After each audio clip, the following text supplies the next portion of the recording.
I tried to run the Tonight Show properly, but they fought me at every turn. If Johnny wants to run around doing lousy impressions of me, take Doc's outfit. Defective equipment, no more, no less. They encouraged the crew to scoff at Tommy Newsom and tell him he had a great personality.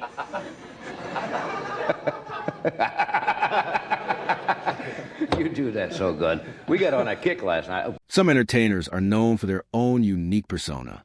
But then there was a man with 1,000 voices, a performer who could transform into anyone he chose. And that caused his lip to be cut. I don't think that's... The surgeon did a poor job of sewing it up. That's one theory. I don't know. There are many, but I think it was his personality. I mean, he just had that. The best way to do bogey is to kind of get your tongue all mixed up inside your voice. So it just comes out kind of just drool all down it's a little your face. A little wet. You have to do that wet. That's right. There's a lot of saliva there. When you do an impression, you do it from the inside out or the outside in. You know what I mean by that, of course. Yeah, well, I do bogey, really. Today, we're looking at the legendary Rich Little. But I can come up with little put-me-downs or, All right.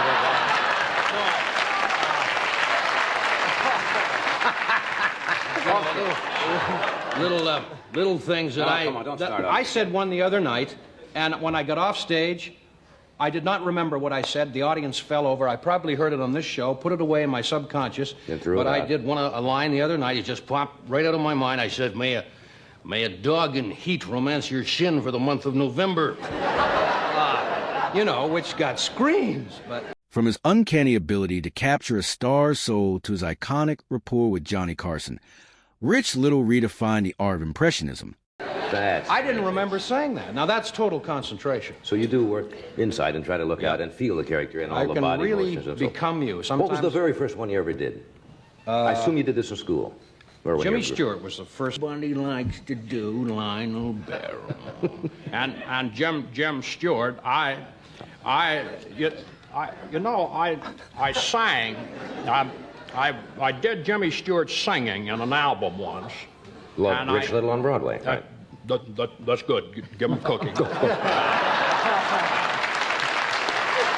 When Rich Little stepped onto the Tonight Show stage, he didn't just tell jokes.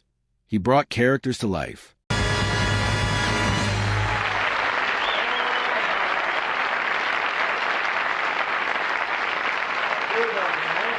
If you mention anybody else, see what happens? Hey, this is the first time I've ever followed a dog act. I understand you're going to do a reading tonight. You usually don't do readings, do you? Or poetry, I understand?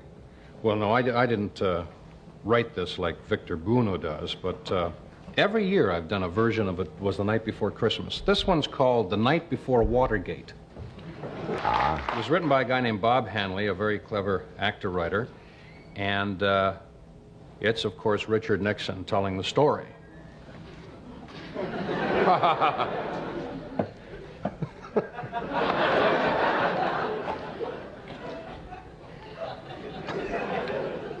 "'Twas a night before Christmas in our San Clemente house. Not a creature was stirring, not even a mouse. The tapes, they were hidden by the chimney with care, for fear that Sam Irvin soon would be there." Take is legendary The Night Before Watergate, where he turned a classic tale into a brilliant political satire through the voice of Richard Nixon. Testing, 1, 2, 3. My lawyers were nestled, all snug in their beds, while visions of Sam Quinton danced in their head. Me in my nightgown and patterned chiffon had just finished turning the tape recorder on. When out on the lawn there arose such a clatter, I sprang from my throne to see what was the matter. His secret? An inside-out technique. Rich didn't just mimic a voice. He studied every nervous tic, subtle gesture, and mannerism until the character became a part of him. Fool, forgetting that's where we just dug our pool. The leaves of the palm trees reflected the glow of the cornflakes Pat whitewashed to simulate snow. Very clever. When what to my wondering eyes should appear but the Watergate gang? Is that perfectly clear? And a little old leader, so lively he ran, I knew in a moment it must be Big Sam, more determined than Nader. Beyond the talk shows, he was the undisputed king of the Dean Martin celebrity roasts. I never get a chance to do is Walter Matthau. You know what Walter? I Just walk. Stand up to do Walter Matthau walking.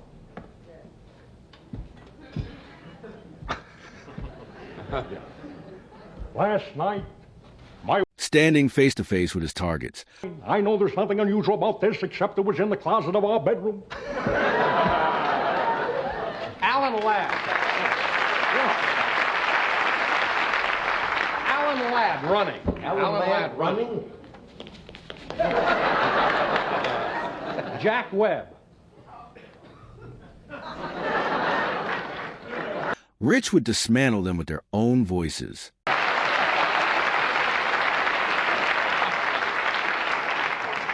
Walter Brennan. Yes. Johnny Carson. Oh, come on now. His timing was so precise and his delivery so sharp that even the people he was roasting couldn't help but laugh along. Wait.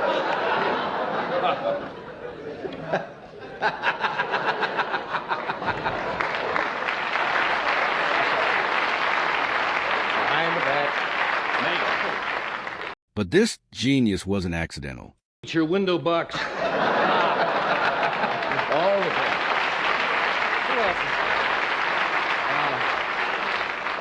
John Wayne. John Wayne. Big Duke.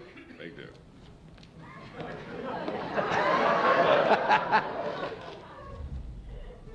Yo.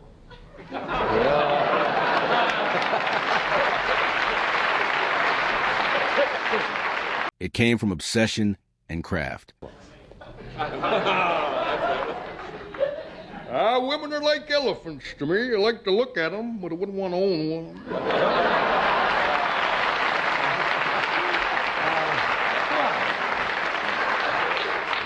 Hubert Humphrey.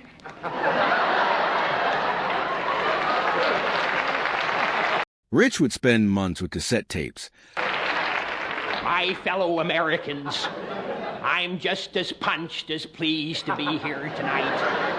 I was saying to my wife Muriel just the other day, I said Muriel, and she said, that's right.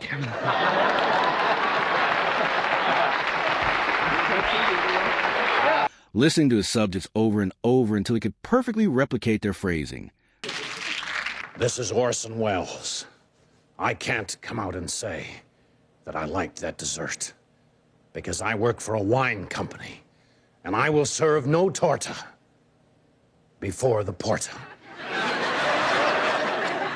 Hell, I just can't afford to. Whether it was Frank Sinatra's smooth melodic lines or Jimmy Stewart's famous hesitant stutter. Drivers could stop on a dime, but not anymore. Yes, since inflation, they now stop on a quarter. On the street where you live. Ah, this is W.C. Fields. Ah, yes, I love fish, love. I think my favorite is pickled herring. How he got pickled, though, I'll never know. I thought fish... Rich Little remains a true legend of television. This is Kirk Douglas. And in the movie, I played Doc Holliday. And Doc Holliday was a dentist. And if he didn't drill you full of lead, he would shoot you full of Novocaine. He proved that with enough passion, you can channel the world's biggest stars and make them your own. In Mexico, but I had to give it up. It was too hard to find a jockey whose legs were short enough. Isn't that true, Tattoo? The plane, boss, the plane. Do you have a favorite Rich Little impression? How it counts out. 14 coat hangers. That is a remarkable feat. Or I mean throat. And a hard act to follow. I mean swallow. I hear his next trick will be 14 coats, pants, and hangers. Let us know in the comments below. And Brooks. There seems to be a flaw. There's no booze.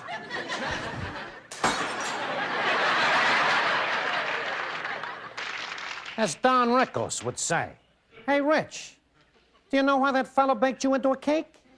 Because he thought you were crummy. Is he laughing? Is he coming towards me? don't forget to subscribe for more classic TV nostalgia. Pants the samba in Rio. I was so hot my pants caught fire.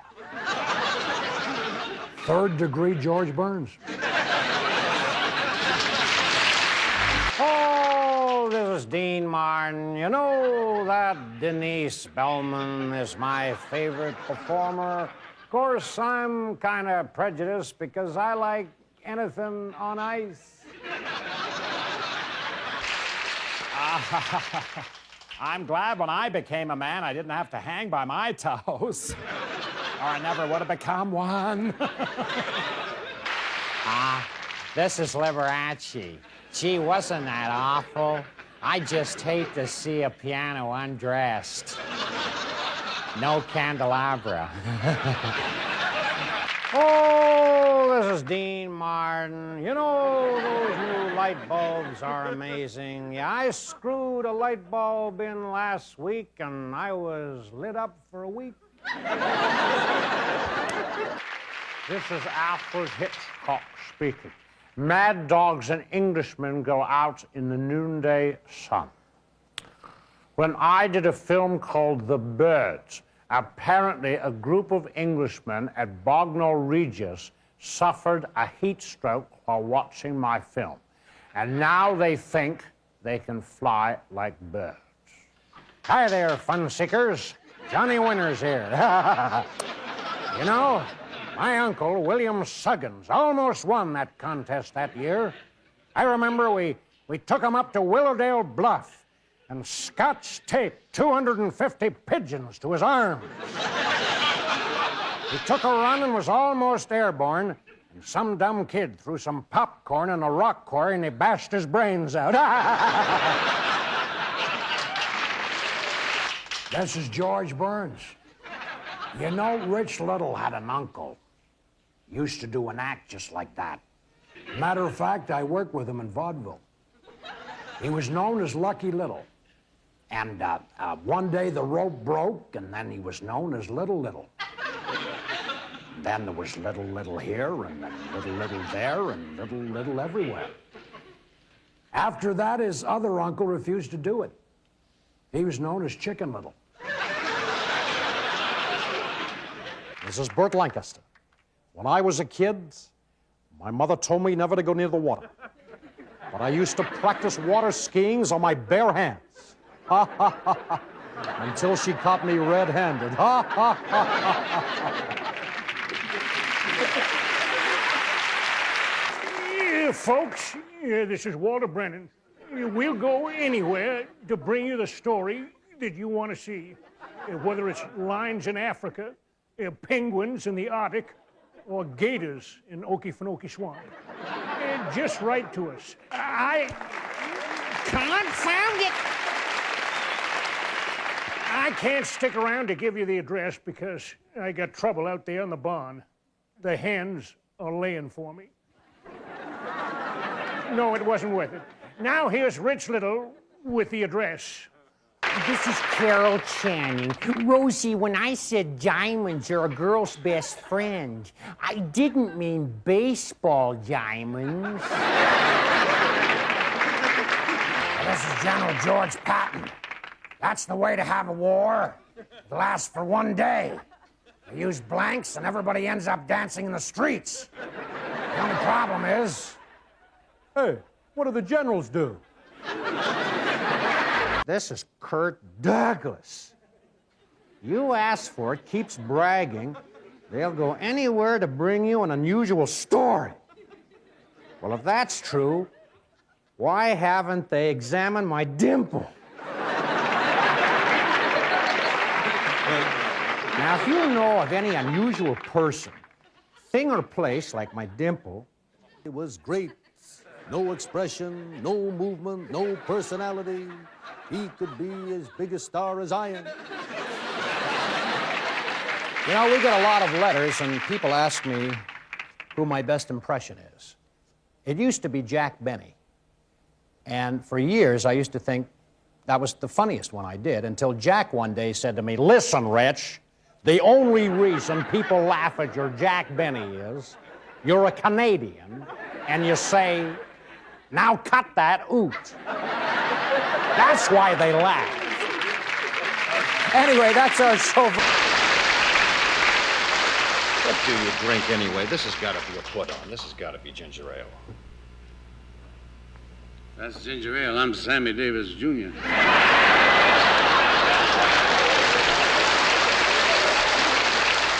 Now, I do a lot of traveling, Valerie, and you've got even more fans than you think. When I was in Washington recently, some of your biggest fans asked me to deliver a message to you. And here's one from Henry Kissinger.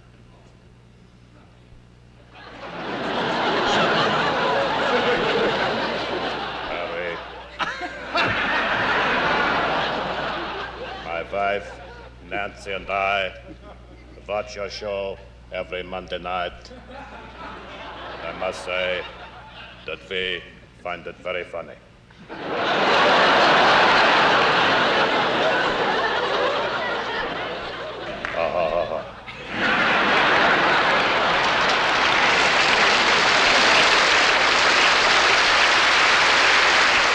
Here's one from Teddy Kennedy.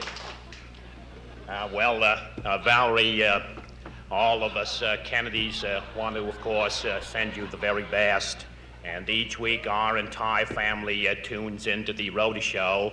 And if you add a couple of Catholic families on the block, well, that's enough to keep anyone in the top 10 for the next 50 years. Here's